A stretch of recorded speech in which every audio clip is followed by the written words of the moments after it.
On today's Hey Cuz podcast episode, I sit down with Janisse Flowers, a dance educator, choreographer, and founder of Dance for Flowers LLC. With more than 20 years of experience, Janisse has choreographed for major artists like Nia Allen, Damon Little, and the legendary Angie Stone. But beyond the spotlight, Janisse opens up about the deeply personal side of her journey, from navigating her marriage, financial challenges, and the road to growing her family. Through it all, she has found strength, healing, and purpose in her passion for dance, and inspires others to move with confidence and joy.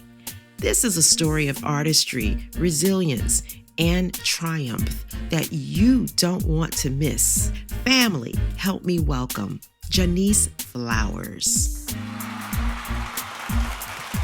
Welcome back to the Hey Cuz podcast, your favorite cuz cast, where you're either a real cousin or a play cousin. And today we have a cousin on, and her name is Janisse Flowers. What's up, Janisse? What's up, cuz? Oh, what's up, cuz? I'm so happy to be here. Thank you for having me. I'm so glad that you could make it because, you know, you've been around the world and you're doing it. Why you doing everything? I thought I was the person that was supposed to be multitasking in the family. It ends up that you're taking home the whole award, all of the awards for multitasking. I do what I can. Well, Janisse is half of a flower that we brought on earlier. We had her husband on earlier. And if you want to go back and watch that video, you can figure out who he is and who she is with him when they're doing the thing that we're not going to talk about on this segment. Okay. Because we're here to talk about who Janisse is and who she, you are a part of, what your husband does outside of family. But I want to get to the essence of you as a dancer. Now, as a singer, I've always wanted to dance. And sometimes, we don't have all the gifts. Right. But we can have some of the gifts in part. So I did the whole, dancing in the marching band and with some state, that thing. Okay. But there are people who are just called to dance. Yeah. And that's one of the things that I found was so appealing about you. And then you transitioning in the entertainment business into the other part that you do with your husband. Mm-hmm. I want to know about your heart with dance. How, take us back to the beginning. How did your journey in dance start? I know that you started at the Vineyard Church in Wilmington, North Carolina. And of course, we just heard all about you, where you're from.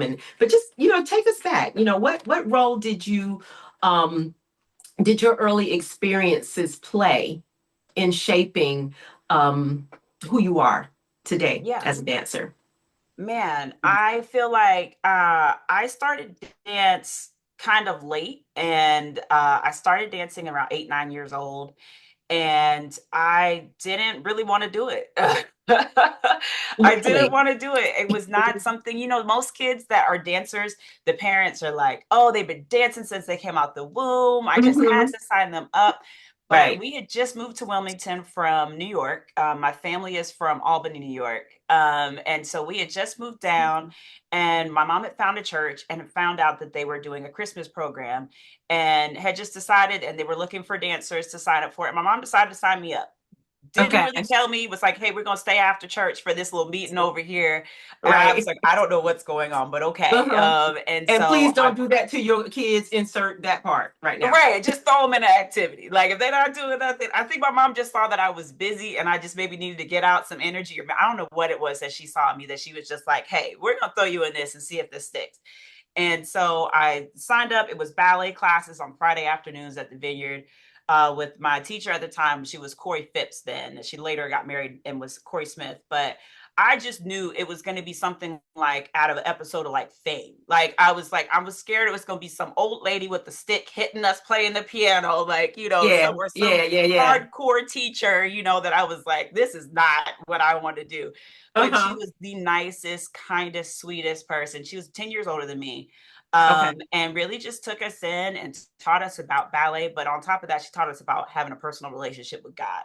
Mm-hmm. And that class and that experience just formed me so much to who I am today. And so I say that dance was my first love. It was like the love I didn't know I needed, but that was my first love. And it became a part of who I was really early. And I just always found a way to keep dance in my life. Like, I took dance with her all the way up through middle school, and then I took dance at a formal dance studio shortly after that. And my mom couldn't afford that anymore. Then I started doing dance teams in high school, and so I joined. I made Vikettes for a little bit at Hoggard, and then I moved out to Texas and did a drill team out there. Don't say Hoggard. Don't Oh, say oh, what are we Hanover? Are we we Laney? We Hanover. Oh, We, okay. I'm just kidding. But anyway, So sorry for that for you. no. But I had to insert that. Wildcats. that's all Just for right. a Yeah, moment. No, I was but Team Vikings for a tell little your bit. story, sister. It's all right. It's all right. So, I always found a way to keep dance in my life one way or another. And like I said, I did dance teams and drill teams and all the teams just to keep finding a way to kind of keep that part of myself. And I did it all the way through college, and then decided by the time I got to college, I wanted to get a degree in dance education. And I think that is phenomenal that you through high school, because a lot of people don't. Now I'm gonna let you finish, but a lot of people don't transition easily from that so young, especially starting off with that. That's not what they wanted to do. Yeah. So my story is actually opposite, but yeah. But I think once I started, I fell in love with it. I remember the first performance I did, everybody was coming up to my mom and telling her like, "Oh my gosh, she's so graceful. Like she's such a natural. Has she taken any class before?" I was like, "No, this was the first time I did anything." And so I think I just took to it and just ran off with it. And it just became a part of my life. And I'll go through my periods even now as an adult where sometimes I won't take class. Like I teach, but I also still like to take class. I still like to be a student. And so I'll go through my seasons where I may not take class, but then after a couple months, I'm like, all right, I need to get back in class again. Like, let me go back in, because this is still a part of me. And I still feel like if I don't do it for too long, I feel like I'm missing a part of myself. So dance is a part of who I am to my core. Well, to your core and to your credit, you have choreographed for some big names. I mean, my daughter did dance for 5 years. And so as a dance mom, she did company the last 4 years of the 5. Okay. And that was, I don't know how you have 2 kids and how you have twins and are able to do all the stuff that you're able to do. And of course, there's a village. I mean, I'm seeing that, you have a support system around you. Of course, your husband is just a wonderful dad. And, it shows on film, but it also shows up in life, because I know your mother-in-law. So she loves her daughter-in-law and son and the grandkids. I mean, we call her Aunt Linda. But the thing is, when we were doing it, just trying to find space as self-employed people. And then sometimes these dance competitions don't tell you exactly what day your child is going to perform and what the lineup is. So you don't, the weekend, but you don't know what specific day that's going to be and what time. So it was hard for us to tell our customers, because we're a customer-based business, hey, we're not going to be, here that day or this day. And let me tell you now, working class people, we have to have a whole schedule, Oh, yeah. But I think that was one of the takeaways that, when I look back on it now, it was really a good thing. It was really fun watching her enjoy what she does. Yeah. But that part, just as parents with one child dancing, now you're the person putting all these things together. Are you doing competitive dance at all, as far as your instruct? I mean, do you have students that do competition, or how does that set up just in terms of your studio? So I love that you're speaking into it existence. I don't have a studio yet, but I do feel like God is putting that on my heart more and more lately to get one going. So I don't have I honestly, to be really honest, I never really jumped into the competitive world. So I took dance briefly, like I said, at a studio in high school. My mom, and that of course they want to throw you in all the classes. Like when you're at that age, they want you to do all the things. Like you said, they want you to do competition. They want you to do, the company team. They want you to do all the styles and all the things. And I couldn't, my mom just couldn't keep up. I worked at the studio to try to offset, my tuition there. And we couldn't do it. So I never got a chance to experience that side of dance as far as the competitive world. I think if I open my own studio, or when I do open my own studio, I don't know if I'll be so quick to jump into the competitive part of it. I love that, because it's not anything wrong with it, but it's just that it seems to be, it becomes like its own little monster, And I have another little cousin who actually is on a TV series that is a dance competition type series. And she just graduated high school. We're so proud of her. But you know, the thing is I see with her grandma, you know, who, you know, lives in the area right outside of Georgia and McDonough, and she had a dance studio at some point. But I could just see how it really wears on the kids some. It's not, I don't want to trash that, but as a parent, I just found that there were a lot of things I had to say, okay, we're not going to do this style of dance. You know, you're only this age and we're not doing that. She primarily took jazz, and then I think it was one more, I can't remember. But it was just, you have to like really, really check in on the mental health of your child when they're in competition. I'll say that much. It's a lot. It's a lot financially. It's a lot emotionally. I mean, I've had plenty of friends that grew up in that lifestyle, like that did that, and I've been to plenty of dance competitions. And so I get it, and I understand. I think it does require and teaches a whole nother level of discipline and dedication, you know. And so I think there is a place and space for it. I just know for me, when I had a kids program that I was going, and it kind of fell apart a little bit during COVID. And so I've kind of taken a pause on teaching kids. But when I did, I really focused on creative movement, and I really focused on teaching foundational dance skills. But also my heart is for like the up and coming choreographers, like teaching kids how to choreograph their own movement, because as much as I love the traditional dance studio setup, a lot of it is just regurgitating the choreography that you learned from someone else. And so you don't figure out how to kind of make your own and learn your own dance language and what that looks like for you. And a lot of times when they do go on to choreograph their own stuff, it's just repetitive movements of what they've been doing that somebody else taught them. And so that's what's really important to me, is like helping to bring up another generation of creatives, of like, you can create your own movement, figuring out what that is, taking all the skills that you've learned from from all the styles, you know, from, you know, ballet and hip hop and jazz and all that, but really finding a way to create your own, and even just giving kids a space to enjoy dancing without that push of, you got to go competitive, you got to do all the styles, you got to do all the things. Like I'm totally okay with a kid just being like, I love ballet and I just want to do ballet. Just do that. You know, I love hip hop and I just want to do hip hop. Okay, then let's focus on that. Yeah. For me, I'm a singer, so you know, dancing would be maybe third dairy. That's not a word, y'all.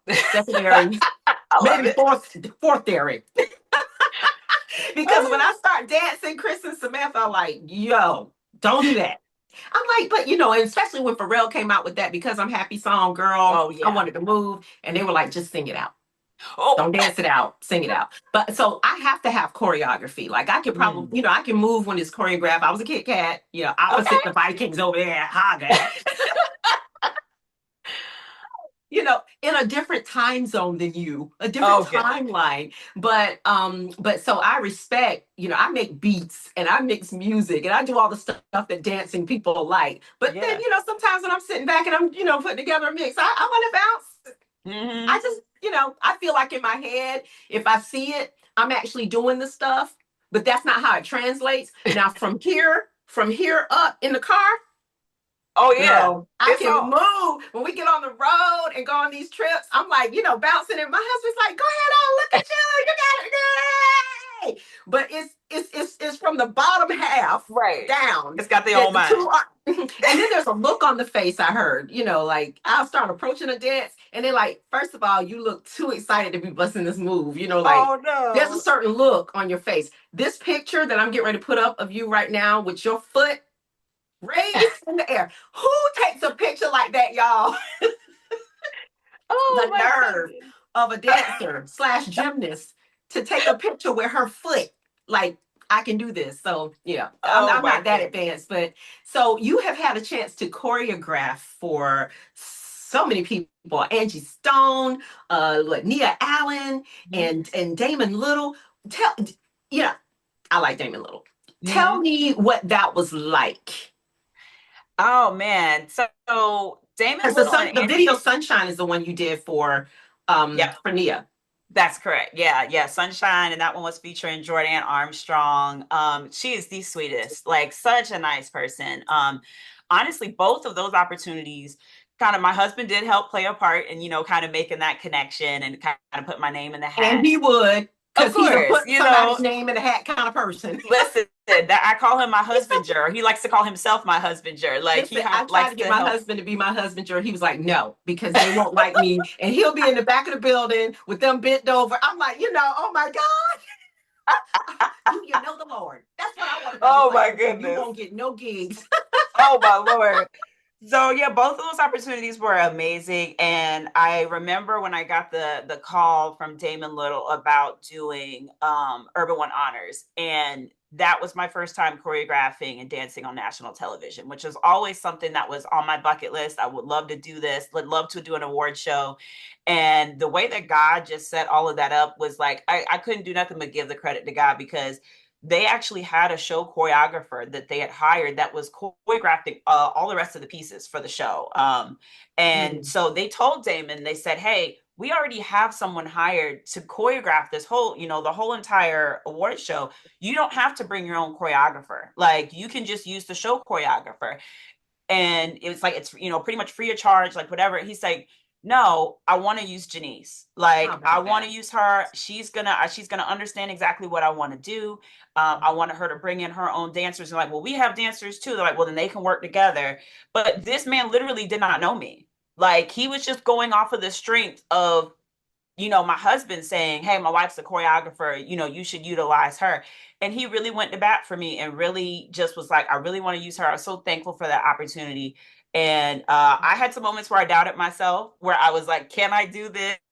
There was, a lot of last minute things that were going on. And I really just had to really rely on my faith. And thank God my husband was like, no, we're doing this. I don't care what happens. We're going to do it. And it turned out beautifully. This is why I started this podcast, because it is on the strength of family. And I always tell my daughter, it's not about who you know, it's about who you know who's favored towards you, who likes you. And because people can know you and not like you, and they're not going to help you, they're not going to do anything. And then there are people who can know you and like you and still not do that. So it's if they have favor towards you, I think that a lot of times we miss the people in our family. Like I said in the tagline of the show in the beginning, we miss that there's a gift right here. You heard about a prophet not being honored in their own hometown. They totally missed this, missed who Christ was. And I just love that when you have someone in your family who is willing to advocate, stand behind, and have confidence in what it is that you do, it can have this kind of impact. And so that's powerful. Thank you for sharing that. Yeah. And that's going to be one of my personal takeaways from this segment with you, to be honest with you. I love that. Yeah. I do want to shift here. And is there more that you wanted to say? No. I mean, that setup was for you. There was no way. There is a guy there. T.I. I don't listen to T.I. I don't know a lot about T.I. other than who he is and his influence, in the music business, and his contributions there in Atlanta with all that he does to try and keep community going. But there was an expression I heard when he was being interviewed. I was listening. My husband was watching an interview by him, and I think it was on Roland Martin, and I was overhearing it. And he said, I believe that what God has for me won't miss me.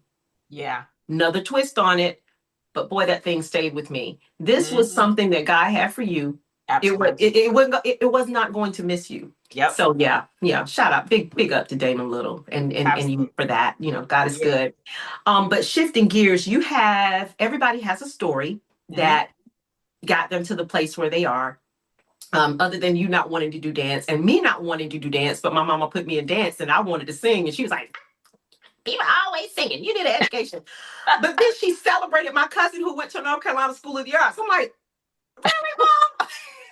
Oh, she's such a dancer. I'm like, really? I want to go. Anyway, that's okay. I'm still singing.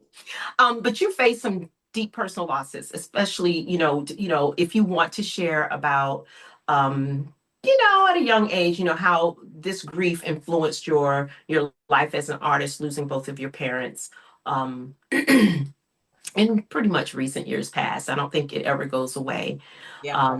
I can't empathize with that, but I can sympathize with, having lost our father-in-law, having lost my grandmother who was like my mom. But can you speak to how dance healed you because music heals me for a Yeah. lot. There's a healing in it. Yeah.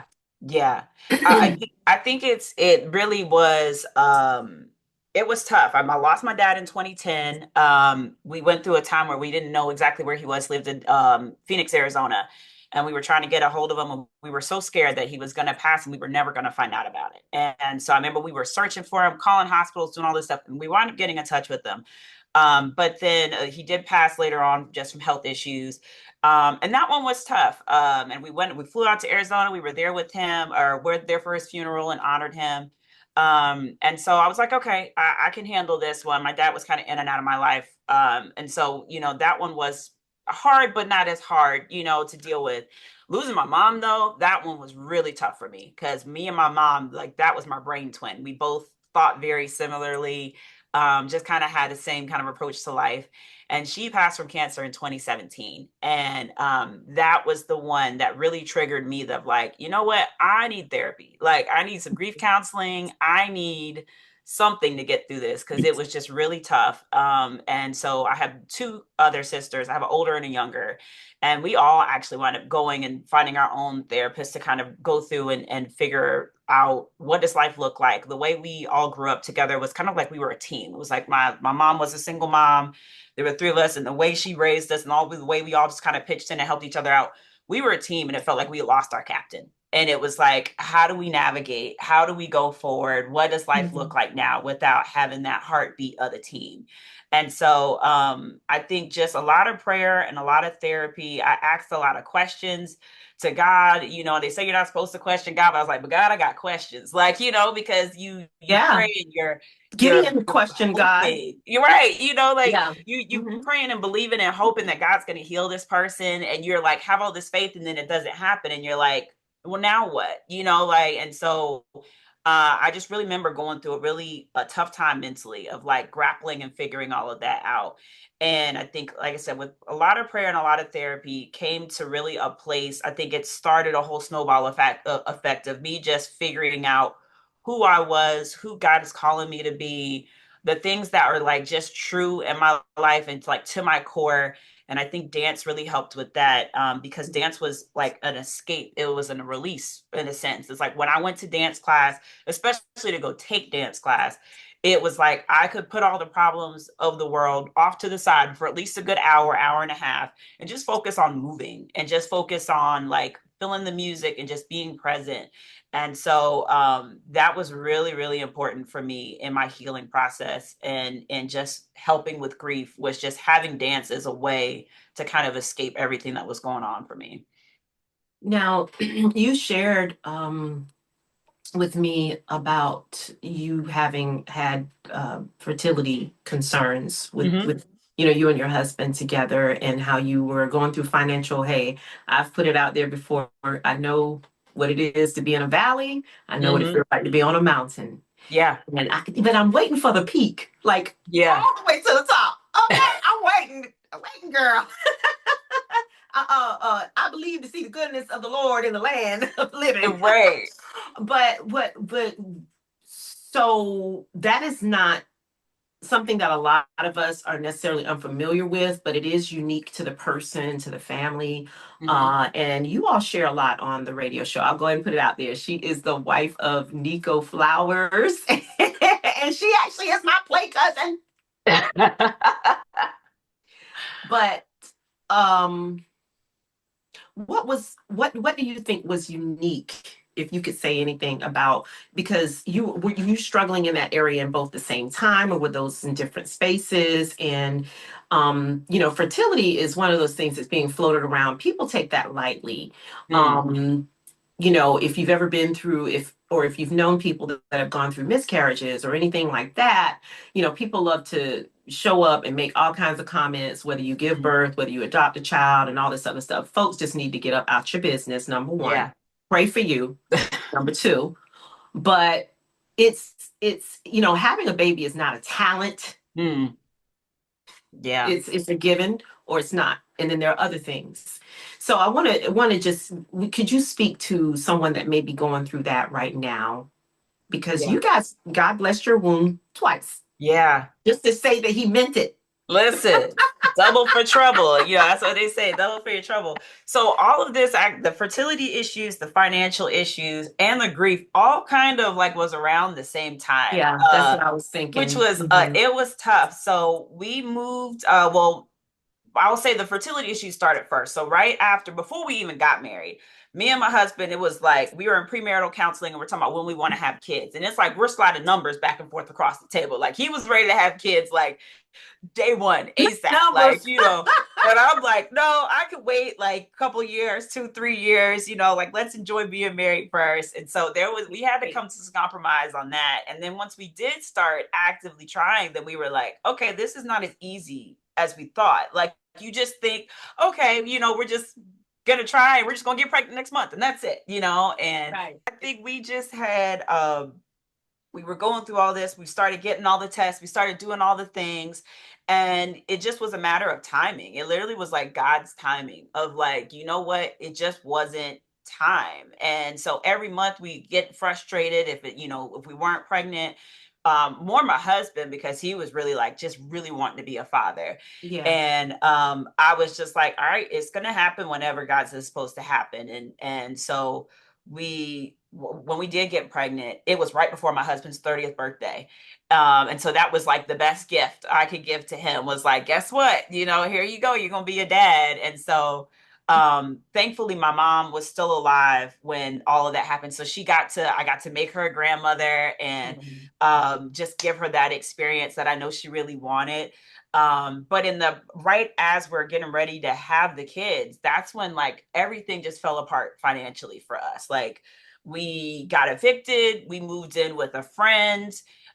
We were staying there, and then once we realized that we had gotten pregnant, we were like, that the friend was a smoker, and we were like, I can't do this. I got babies coming, and we can't do this. So we had to move back in with my mom. We lost our car. Like we literally like started from scratch when we had the babies. And I remember that one of the first nights when we came home with the twins to my mom's house, we were all in one room and I just came home and cried. And I think it was like just a blend of emotions, but part of it was like, this is not how I saw my life being. You know, when you think about getting married and having kids and trying to do it the right way, you don't picture being holed up in your mama's room, you know, in a room somewhere and, you know, and like having to raise a family. And so that was really tough. But I also know that God works everything together for our good. And I look back at that time now, and my mom got the most time with our babies than any other family member.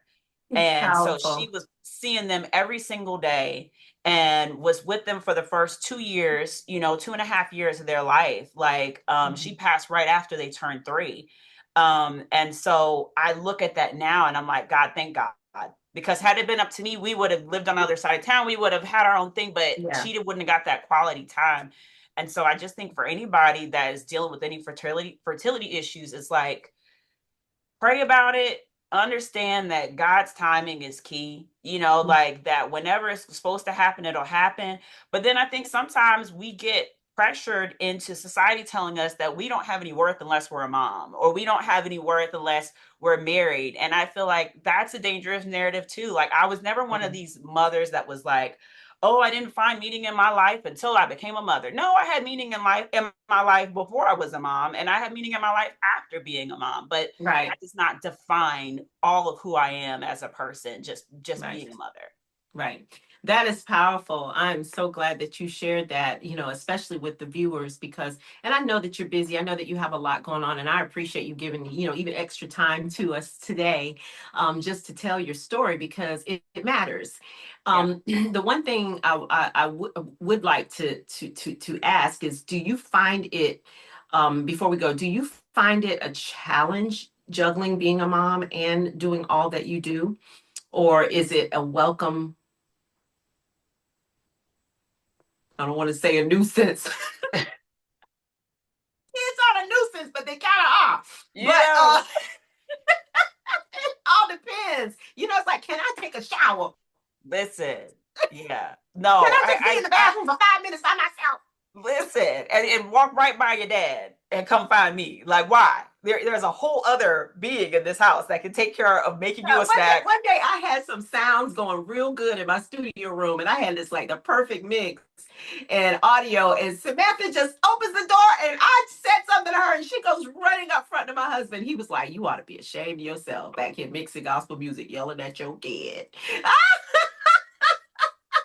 Listen, It just came out that. Right. She just looked at me like, man, so, no. but do you find it a challenge to, and how do you navigate that?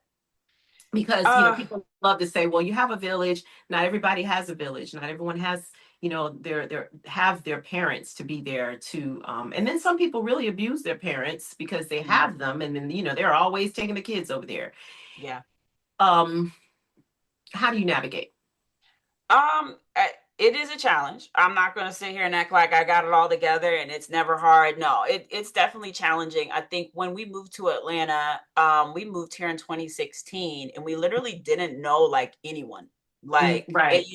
We moved here to better our careers. And, for me to have more opportunities in dance and for Nico to have more opportunities in radio. Yeah. But we knew we were literally packing up and moving down here with no help. The help I did have was back in Charlotte. My sisters lived there. My mom lived there. Everyone was there. And so moving here without a village was tough, but we learned to build our own village. Like, all right, you better preach. You better preach. We had to. And so I think that's been really helpful. And I think that it is challenging. And part of me, because most dancers that want to go pro or do it as a professional, like full-time thing, they put the rest of their life on hold and they focus on that in like their 20s and 30s. And they're like, I'm going to go out here and I'm going to, perform and tour and do all this other stuff like that. That's the word. Is that I'm going to. They don't put anybody else ahead of that. It's not, God's going to help me. It's just, I'm going to do this. I'm going to do that. It's like, okay. And many are the plans in a man's heart, but only the purpose. Yeah. So I felt like that was my plan, but then God was like, no, I have other plans for you. And so I still did dance, but I was doing it part-time, but I was really spending my 20s and my 30s building my family, working on my marriage, figuring out everything after the financial, just like everything just broke loose and trying to like build it all back up. And so now we're in this place where now I'm finally able to spend more time on doing dance things and getting back into that.